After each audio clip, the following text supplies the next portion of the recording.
Kami dari PP Lapikas Mas Jakarta memperkenalkan alat yaitu diffuser Korosek seperti ini. Alat diffuser Korosek ini berfungsi untuk menaikkan pH air dari asam sehingga bisa memenuhi baku mutu. Untuk menaikkan pH-nya menggunakan Korosek seperti ini, yaitu bahan dari MgO atau magnesium oksida. Diffuser Korosek ini harus diisi dengan media Korosek seperti ini. Yang kita ambil korok seperti ini, kemudian kita masukkan ke dalam alat sini sampai terisi penuh. Baiklah, selanjutnya bagaimana kita merangkai Korosek ini, diffuser Korosek ini ke dalam sistem. Kita anggap ini sebagai air baku, kemudian dihubungkan ke dalam oleh si pompa air, kemudian kita hubungkan dengan Korosek seperti ini, diffuser Koroseknya.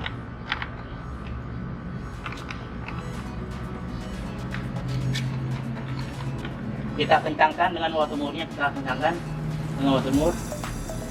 Nah, kemudian dari air baku kemudian ditarik pompa, diumpankan ke dalam Korosek, kemudian diteruskan ke toren. Kita anggap ini sebagai toren, kita hubungkan dengan pipa paralon.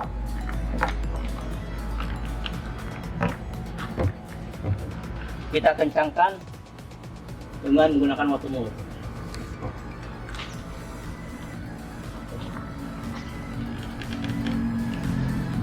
Kira-kira seperti ini. Jadi sistemnya adalah air baku, baik itu air sumur, air bor ataupun mata air, ditarik oleh pompa air, kemudian diumpankan ke dalam Korosek yang berisi tadi dengan Korosek, kemudian diteruskan untuk naik ke toren ke atas, kemudian masuk ke toren di atas. Nah, di dalam toren air sudah bercampur dengan Korosek, diharapkan sudah memenuhi baku mutu untuk nilai pH-nya.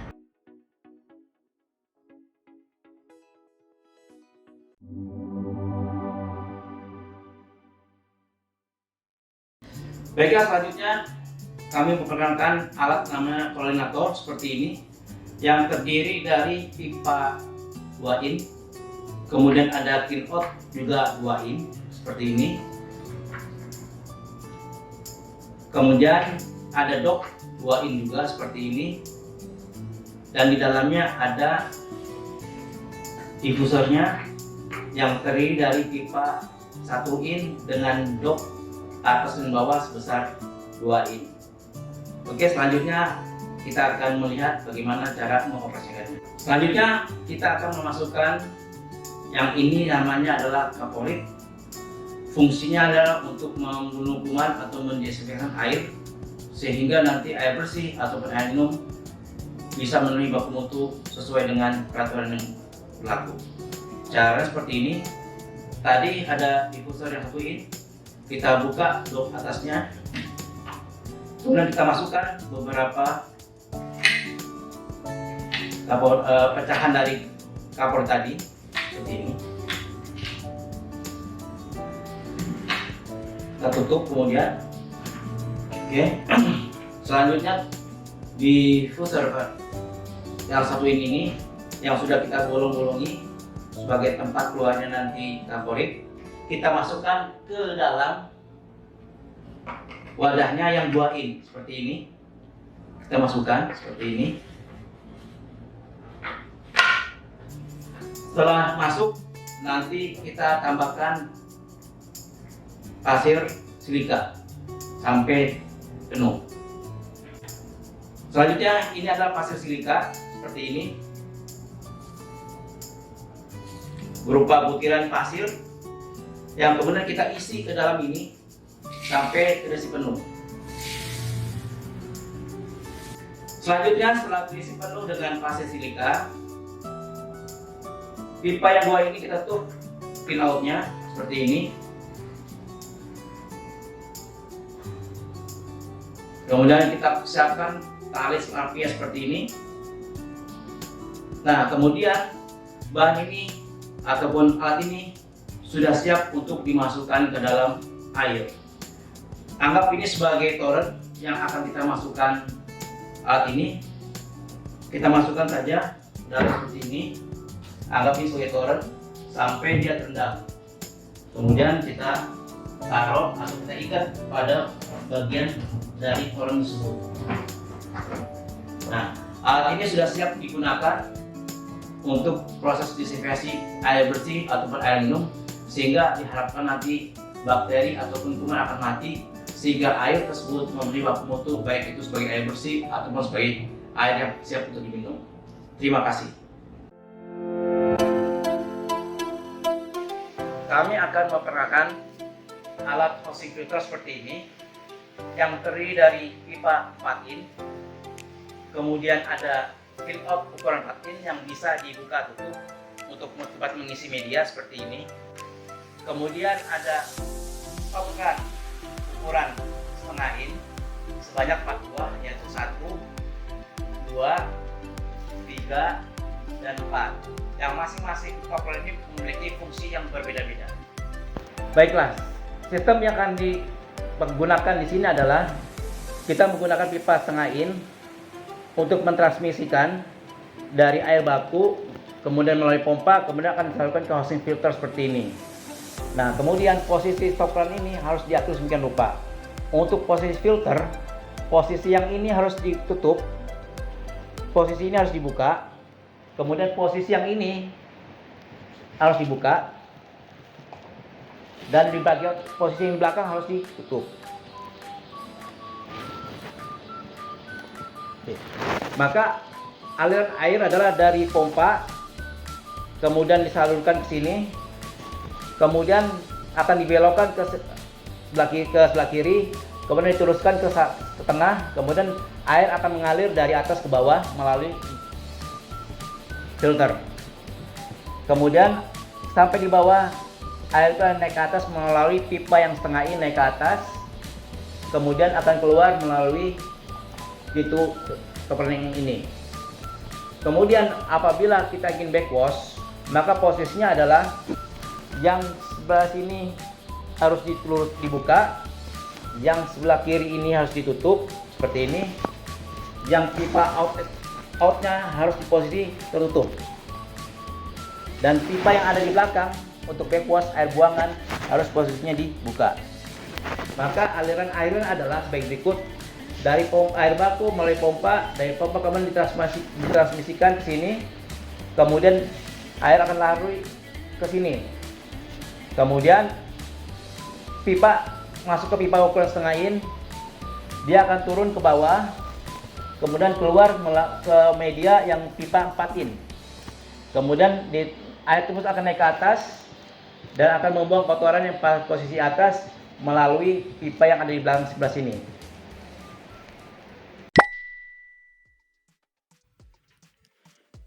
Ambil rapid test 1 lembar dari dalam botol.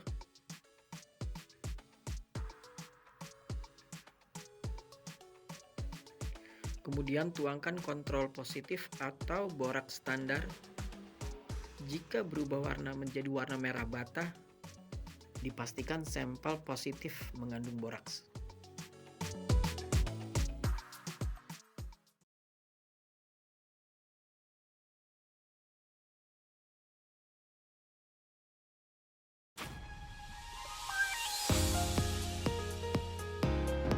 Selamat pagi Bapak, kami dari Labkesmas Jakarta ingin mengadakan pengukuran kualitas udara pada hari ini.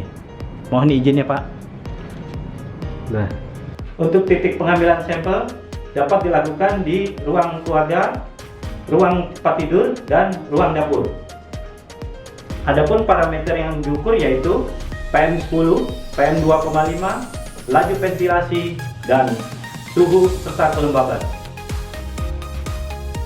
Adapun untuk pengukuran PM10 dan PM2,5 menggunakan alat dust particulate counter. Cara pengoperasian alat. Pertama kali kita pastikan alat dalam kondisi baik, kemudian alat sudah terkalibrasi. Setelah itu kita tekan power on off. Kemudian kita lakukan tekan run.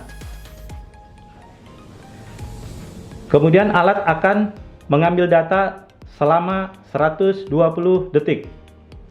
Setelah mengambil data, alat akan menghasilkan data untuk PM2,5 dan PM10. Kemudian alat kita matikan. Pengukuran suhu dan kelembaban dengan menggunakan alat termohygrometer selama kurang lebih 15 menit. Kemudian kita catat hasil pengukurannya. Untuk pengukuran ventilasi udara atau ventilasi ruangan, kita menggunakan alat anemometer. Kita pastikan titik pengambilan berjarak sekitar 1 meter.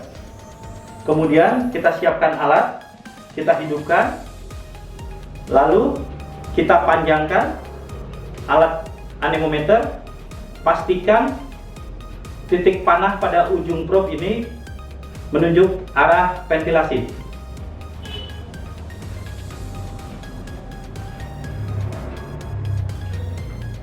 Setelah dilakukan pengambilan sampel alat, kita matikan dan kita catat hasilnya.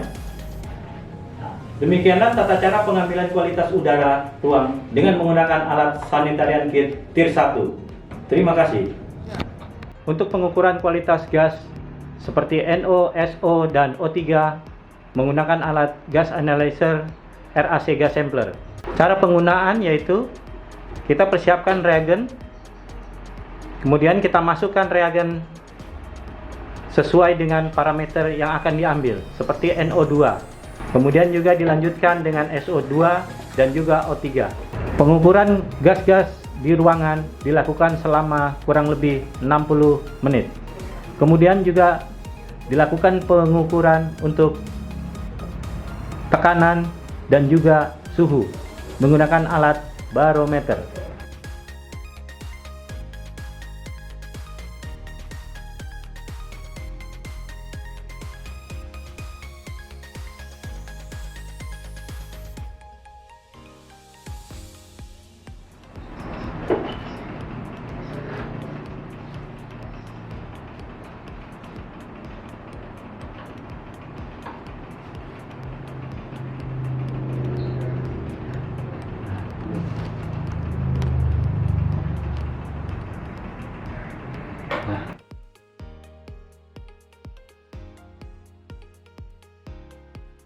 Untuk pengukuran parameter PM10 dan PM2,5 kita menggunakan particulate meter digital.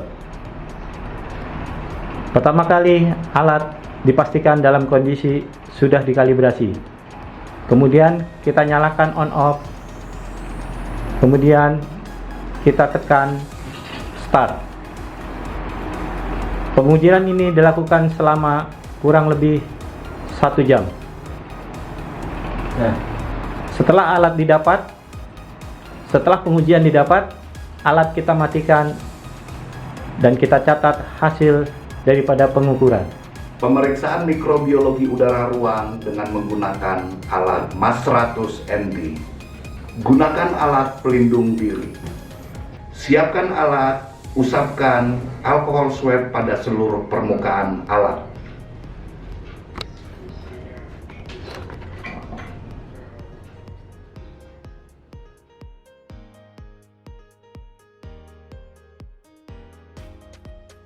Masukkan media plate count agar pada alat.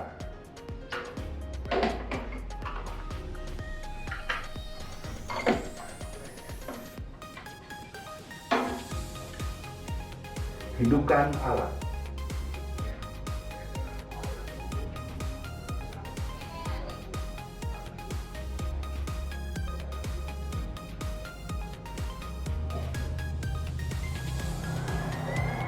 Alat akan berhenti secara otomatis pada saat volume udara yang terhisap telah tercapai.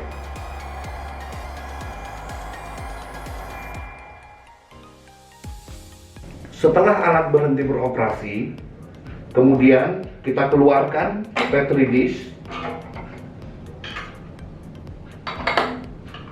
Kita bawa ke laboratorium untuk penginkubasian.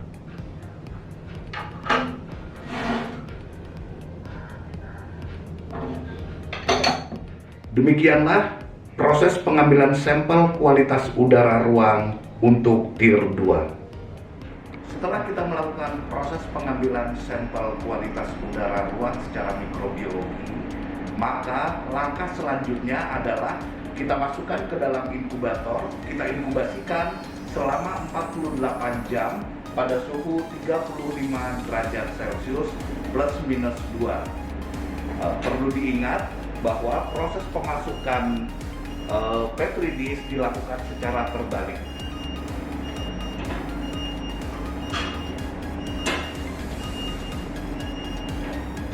Setelah 48 jam, kita keluarkan kembali Petri dish dari dalam inkubator.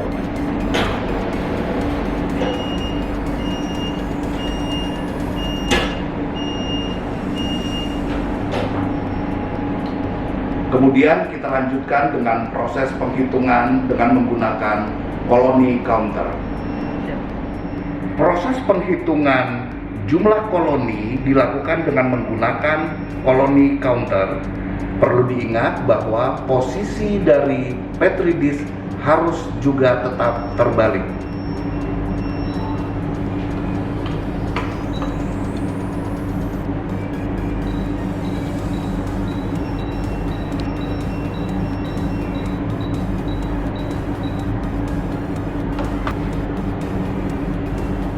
Setelah kita hitung, kemudian kita masukkan ke dalam lembaran yang telah kita sediakan.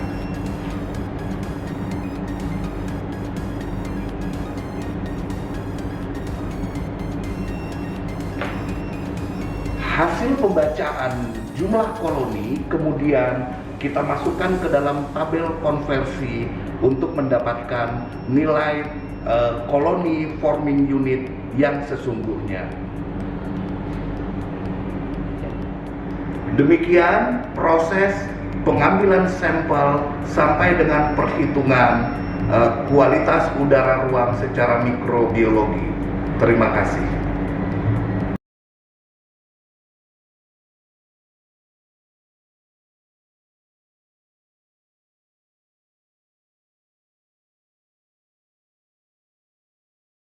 Nyamuk Aedes aegypti berasal dari Afrika. Dalam 400 tahun terakhir, nyamuk tersebut telah menyebar ke semua daerah-daerah tropis di seluruh dunia dan menularkan virus denggi pada manusia. Saat ini, kami sedang berupaya untuk menghentikan kemampuan nyamuk ini untuk menularkan virus denggi. Metode kami menggunakan bakteri alami yang disebut Wolbachia. Bakteri ini hidup dalam sel serangga dan dapat diturunkan dari satu generasi ke generasi berikutnya melalui telur serangga. Wolbachia secara alami dapat ditemukan di 60% jenis serangga, di antaranya pada lalat buah, ngengat, capung, dan kupu-kupu. Kunci keberhasilan Wolbachia dapat dijelaskan seperti ini. Jika seekor serangga jantan berwolbachia kawin dengan betina tanpa Wolbachia, maka telur-telur yang dihasilkan tidak akan menetas. Jika betinanya yang mengandung Wolbachia, sementara yang jantan tidak, maka telur-telur serangga tersebut akan menetas dan semuanya akan mengandung Wolbachia. Jika keduanya mengandung Wolbachia, maka telur-telur yang dihasilkan akan menetas dan semuanya akan mengandung Wolbachia. Dalam beberapa generasi, jumlah serangga yang mengandung Wolbachia akan meningkat drastis, sehingga pada suatu saat sebagian besar populasi serangga sudah berwolbachia. Kami ingin melihat apakah kami dapat menggunakan Wolbachia untuk menghentikan penularan virus demam berdarah. Agar dapat melakukan hal tersebut, pertama kali kami harus memindahkan Wolbachia ke dalam tubuh nyamuk sehingga dapat berkembang dan diturunkan ke generasi berikutnya. Dengan menggunakan jarum suntik berukuran sangat kecil, kami mengambil Wolbachia dari lalat buah dan memasukkannya ke dalam telur Aedes aegypti. Kami harus melakukannya ribuan kali, sampai akhirnya kami berhasil. Kami kemudian menginfeksi nyamuk yang mengandung Wolbachia dengan virus denggi. Dan kami menemukan sesuatu yang sangat menarik. Virus demam berdarah tidak dapat berkembang dalam tubuh nyamuk. Jika virus tersebut tidak dapat berkembang, maka ia tidak dapat ditularkan pada manusia. Kini, kami ingin mengembangkan metode ini di tempat-tempat di mana demam berdarah sering terjadi. Namun sebelumnya, kami harus berkoordinasi dengan pemerintah untuk menguji keamanan metode ini dan mendapatkan persetujuan mereka. Selanjutnya, kami membutuhkan dukungan dan persetujuan dari masyarakat untuk melepas nyamuk berwolbachia. Kami berharap dengan keberhasilan yang terus terjadi, Wolbachia sebagai metode alami untuk menanggulangi demam berdarah mampu mengurangi penularan virus dengue dan melindungi 2,5 miliar orang yang tinggal di daerah-daerah rawan demam berdarah.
Ya.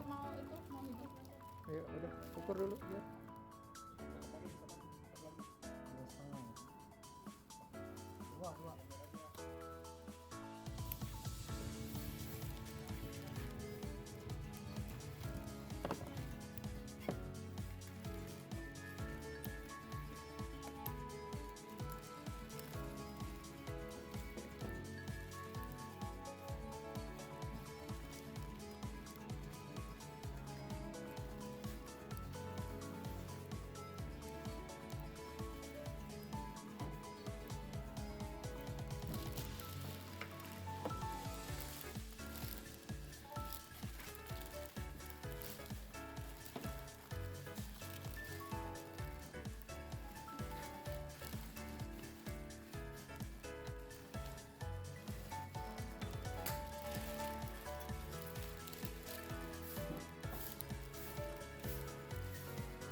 Perang di luar, Bang. Perang di luar.